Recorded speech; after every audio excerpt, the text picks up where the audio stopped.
Love infinite में आप सभी का बहुत बहुत स्वागत है। तो कैसे हैं आप सब? बहुत अच्छे होंगे, आशा करती हूँ यही कि आप बहुत बहुत अच्छे होंगे। तो चलिए आज बात करते हैं कि आपकी और आपके पर्सन अगर नो कॉन्टैक्ट जोन में हैं, दूर रहते हैं या साथ में रहते हुए भी कोई बात नहीं हो रही है, मन की बातें एक दूसरे से शेयर ही नहीं कर पा रहे हैं, तो आप तो बात करना चाह रहे हैं लेकिन आपके पर्सन शेयर नहीं कर रहे हैं अपनी बातें, तो वो क्या कहना चाहते हैं, उनकी क्या फीलिंग्स है और वो इतना इतना डीप अगर परेशान हैं, पेन में हैं, तो ऐसा क्या है? थोड़ा सा देख लेते हैं। देखिए, कुछ तो सिचुएशन आपको पता ही होगी कि क्या है, क्या रीज़न हो सकता है, लेकिन थोड़ा सा हम यहाँ जनरल रीडिंग के थ्रू देख सकते हैं कि क्या हो सकता है। और ये ध्यान रख लीजिएगा कि ये जनरल रीडिंग है, पर्सनल रीडिंग के लिए तो आप मुझे कॉन्टैक्ट कर सकते हैं। यहाँ पर बात करते हैं कि पहले आपके पर्सन की इस टाइम क्या फीलिंग है और सिचुएशन है।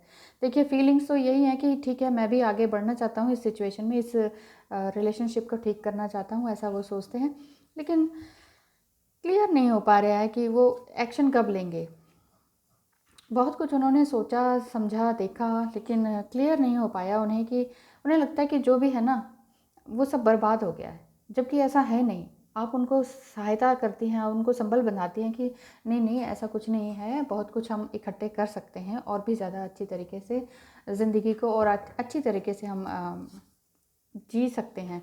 लेकिन वो ये कहते हैं कि नहीं नहीं, जो मैंने कह दिया ना वही सही है और वही सच है। उनको ये लगता है कि जो मैं कहता हूँ ना वही सच है, मतलब कि जो अब अगर कुछ नहीं होने वाला सही, तो ये समझ लो कि कुछ भी होगा ही नहीं सही। कुछ उनके अंदर एक विक्टिम मेंटालिटी सी है, कुछ उन्होंने खोया है अपनी लाइफ में बहुत कुछ, जिससे कि वो परेशान रहते हैं और आपको भी पूरी तरीके से कमिटमेंट नहीं दे पाते हैं।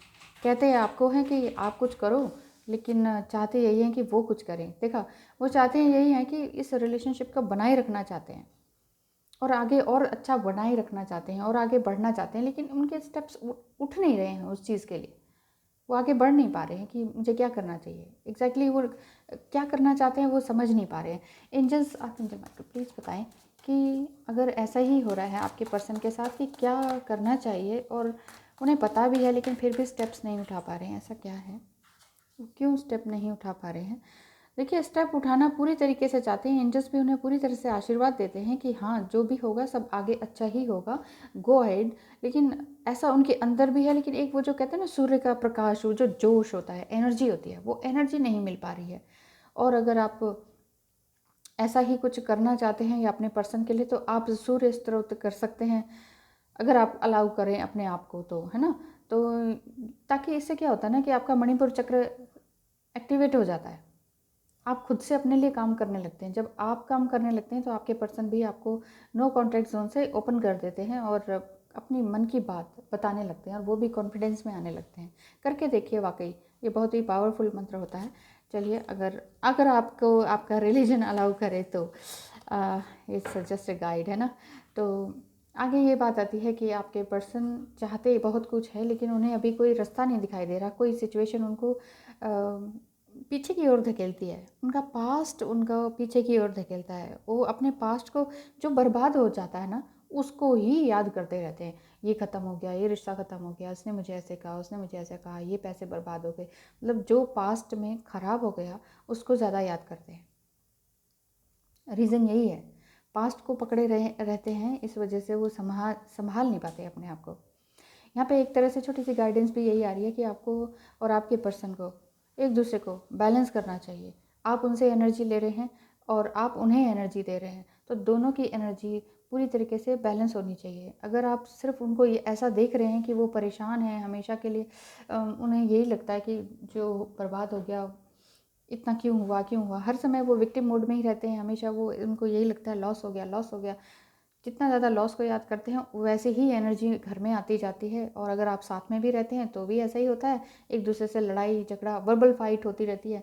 वर्बल फाइट होने से बात कुछ बनती ही नहीं है। आप कहते हैं पता नहीं यार, मैंने इससे शादी क्यों कर ली, इस तरह की फीलिंग्स आपको आ जाती है।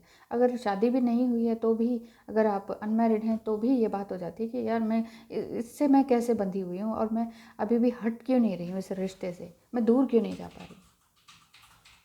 ये आपके अंदर फीलिंग आ रही है, चाहते हैं। अब आपको ये लगता है कि बस अब इस रिश्ते से भी दूर हो जाना है, मुझे इतना ज़्यादा इंगेज नहीं होना है किसी भी चीज़ में। आपके अंदर ये फीलिंग आ रही है, एक वैराग्यता की फीलिंग आ रही है। क्योंकि आपने बहुत समझा लिया, बहुत बुझा लिया कि देखो ऐसा होता है, ऐसा होता है। मतलब आपने साम दाम दंड भेद जैसे कहते हैं ना, वो सारी चीज़ें आपने अपना ली हैं। वो सुधरने का नाम ही नहीं ले रहे। वो जब भी कोई बात करते हैं बार बार पास्ट को ले आते हैं, बार बार कहते हैं हाँ हाँ सब कुछ अच्छा करना चाहता हूँ, मैं भी यही चाहता हूँ, लेकिन तुम ये हो, तुम वो हो, तुमने ऐसा करा, तुम्हारे भाई ने ऐसा करा, या तुमने ऐसा करा, या मेरे दोस्त ने ऐसा करा, मेरे साथ ऐसा हो गया, उसने मेरे साथ ऐसा किया। मतलब all the time past regression, past को याद करना और उसमें रोते रहना, पड़े रहना, परेशान रहना। और ऐसे क्या होता है, दूसरा भी परेशान रहता है। जो है उसको तो देखना नहीं है, जो सही है उसको देख नहीं रहे हैं, और जो मिल रहा है, जो एंजल्स उनको दे रहे हैं, जो ईश्वर उनको दे रहे हैं कि हाँ आगे तुम बढ़ सकते हो, ये लो, करो, ये काम करो, ये इतनी ताकत लो, एक अंदरूनी ताकत लो, इमोशंस जिसे कहते हैं ना, एक स्ट्रॉन्ग इमोशन, दृढ़ निश्चयता की बात है। और दृढ़ निश्चय ईश्वर उनको देते हैं, कोई सपनों के थ्रू, कि किसी के थ्रू या आपके थ्रू, लेकिन वो उस तरफ देख ही नहीं रहे। वो बार बार यही देखते हैं कि मेरे तो कब्ज़ खाली हैं, मेरे जीवन में कुछ है ही नहीं, जो था सब बर्बाद हो गया। तो ऑल द टाइम वो यही सोचते हैं। तो इस वजह से आप भी परेशान हो जाती हैं, और आपको लगता है कि मेरा वो टाइम कब आएगा, वो फ्रूटफुल ईयर, वो टाइम, वो दिन, वो कब आएगा जब मैं बहुत ज़्यादा खुश रहूँगी, जब मेरी बगिया महकेगी, जब मेरे पैसे होंगे, मेरा अकाउंट भी अच्छा रहेगा। मतलब आप 9-10 साल से कुछ इस तरह से इस बंधन में फंसा हुआ महसूस कर रहे हैं, आप भी और आपके पर्सन भी। आप ये चाहते हैं, हो ये रहा है ना, चाहते ये हैं, ये सारी खुशियाँ हो ये रहा है। बड़ी टेंस सिचुएशन है आपकी, बहुत मुश्किल है। कोई बात नहीं, मुश्किलों के हल भी होते हैं। एंजल्स प्लीज़ बताएं और कि और इन्हें क्या करना चाहिए। इन्हें करना चाहिए आप दोनों को ही। देखिए आपके पर्सन आपके कहने से साम दाम दंड भेद आपने सब लगा लिया, लेकिन वो कुछ कर नहीं रहे हैं, समझ नहीं पा रहे हैं। ठीक है, बार बार पास्ट को ही ले आते हैं, बार बार आपकी गलतियाँ गिनाने लगते हैं, ब्लेम्स ब्लेम्स ब्लेम्स। और शायद अपनी ही एक एडिक्शन में बंधे हुए हैं, कोई ना कोई तरह का एडिक्शन पाले हुए हैं। एडिक्शन एक वर्कॉलिक होने का भी होता है, ओवर वर्क करना। भाई मैं दिन रात 24 घंटे 24/7 काम कर रहा हूँ और मुझे कुछ नहीं चाहिए। मतलब अपनी फ्रस्ट्रेशन जो पास्ट की है उसको निकालने के लिए ओवर वर्क करते हैं। दूसरे कह सकते हैं जो उन्हें नहीं जानते हैं, वो ये कह सकते हैं कि हाँ कितने अच्छे हैं, इतने अच्छे इंसान हैं, अच्छे से काम करते हैं, बहुत अच्छा वर्क फील्ड में इनका बहुत अच्छा हैंड है। लेकिन बहुत ज़्यादा काम करने से भी ये पता लग जाता है कि साइकोलॉजिकली अंदर से वो कितने हिले हुए हैं, कितने डिस्टर्ब्ड है। तो आप उन्हें निकाल सकते हैं इस चीज़ से, क्योंकि आप भी ये चाहते हैं, आप भी ये चाहते हैं, आप दोनों ही मतलब इतना अच्छा खुशहाल जीवन चाहते हैं एक दूसरे के साथ। तो थोड़ी सी गाइडेंस यही आ रही है कि आपको अपने काम पर ध्यान देना चाहिए, और इस तरह का माहौल घर में नहीं क्रिएट करना चाहिए, घर में या अपने रिलेशनशिप में, कि परेशान है, रो रहे हैं। रोने से कभी कुछ नहीं होगा। एंजल से हेल्प मांगे, कभी भी किसी इंसान से हेल्प मत मांगे, एंजल से हेल्प मांगे, ईश्वर से हेल्प मांगे। हे ईश्वर मेरी हेल्प करो, आप हैं मेरे आसपास हैं इस टाइम मैं जब रो रहा हूँ या रो रही हूँ, इस टाइम आप मेरे आसपास हैं, लेफ्ट में, राइट में, मेरे सामने। आप मेरे आंसू पोंछ रहे हैं, आप मुझे मेरी तकलीफ़ों से निजात दिला रहे हैं।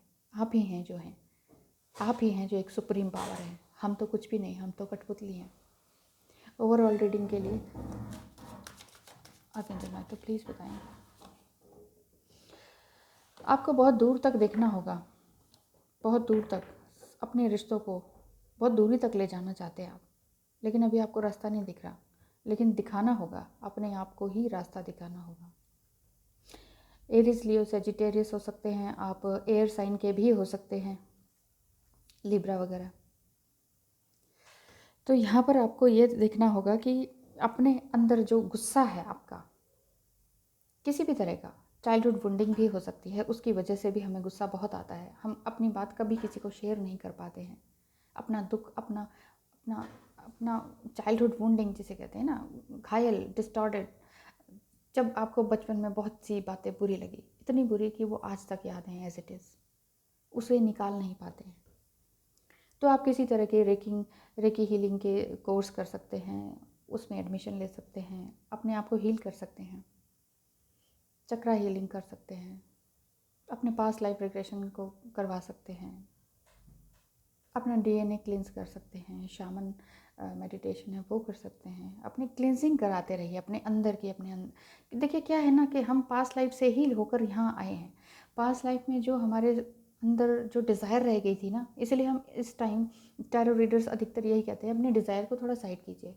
हर समय अपनी डिज़ायर पे चिपके मत रहिए। किसी इंसान के प्रति भी ये मत कहिए मुझे यही चाहिए, यही चाहिए, यही जॉब चाहिए, यही जॉब चाहिए, इसी सिटी में जाना है, इसी सिटी में जाना है, और कहीं तो जाना ही नहीं है। ऐसी डिज़ायर को पाल के मत रखिए। ठीक है, एक हेल्दी वे में ज़रूर कह सकते हैं, लेकिन एक ऑब्सेशन वाली चीज़ को मत पकड़िए। क्योंकि ऐसा करने से क्या होता है, जब हमारी यहाँ से मृत्यु होती है, हमारा शरीर जब यहाँ पर छूट जाता है, आत्मा कहीं और जाती है, और फिर जब हम दूसरे भूम में जाते हैं नेक्स्ट बर्थ में, तो हमारी आत्मा वही कहती है कि अरे, जैसे मान लीजिए आपका मन है कि सिंगर बनना है, सिंगर बनना है, सिंगर बनना है, बॉलीवुड में ही बनना है, बॉलीवुड में ही बनना है, बॉलीवुड में ही जाना है, वो नहीं हो पाया, तो अंत में आप जाएंगे तो सही वहाँ पर, लेकिन उसके अलावा फिर जब उस जन्म की, उस माता के गर्भ से जो आपने जन्म लिया है, उसके भी तो गुण आएंगे ना। वो कुछ और चाहती है आपके लिए, आपसे, तो आप इसी कुंठा में जीते रहेंगे। आपके फादर कुछ और चाहते होंगे आपके लिए और आपसे, आप कुछ और चाहते होंगे। ठीक है, सिंगर बनना चाहते थे पिछले जन्म में, इस जन्म में बन गए, लेकिन उसके बावजूद भी मान लीजिए तब आप कहेंगे अरे इतना पैसा नहीं है, पंत हो गया हूँ मैं, पैसा नहीं आ रहा। पैसा भी आ रहा है लेकिन उतना नेम नहीं मिल रहा है जितना दूसरे को मिल रहा है। हो सकता है पता नहीं क्या आपकी वो हो जाए। तो हर जन्म में कुछ ना कुछ डिज़ायर और ईगो हमारा आता रहता है सामने आड़े, तो इस तरह से ना करें। Bottom of the deck hangman. देखिए हैंगमैन की तरह भी ना रहें। आप बहुत ज़्यादा इंटेलिजेंट है, बहुत इंटेलेक्चुअल हैं। ये प्रकाश दिख रहा है ना, ये आपकी बुद्धि को दर्शाता है। आपका बुद्ध देवता भी बहुत अच्छे होंगे आपकी राशि के अनुसार। तो आपको अपने अंदर झांकना होगा कि एग्जैक्टली आपको करना क्या चाहिए। ठीक है, ये तो बहुत बड़े कार्ड्स हैं।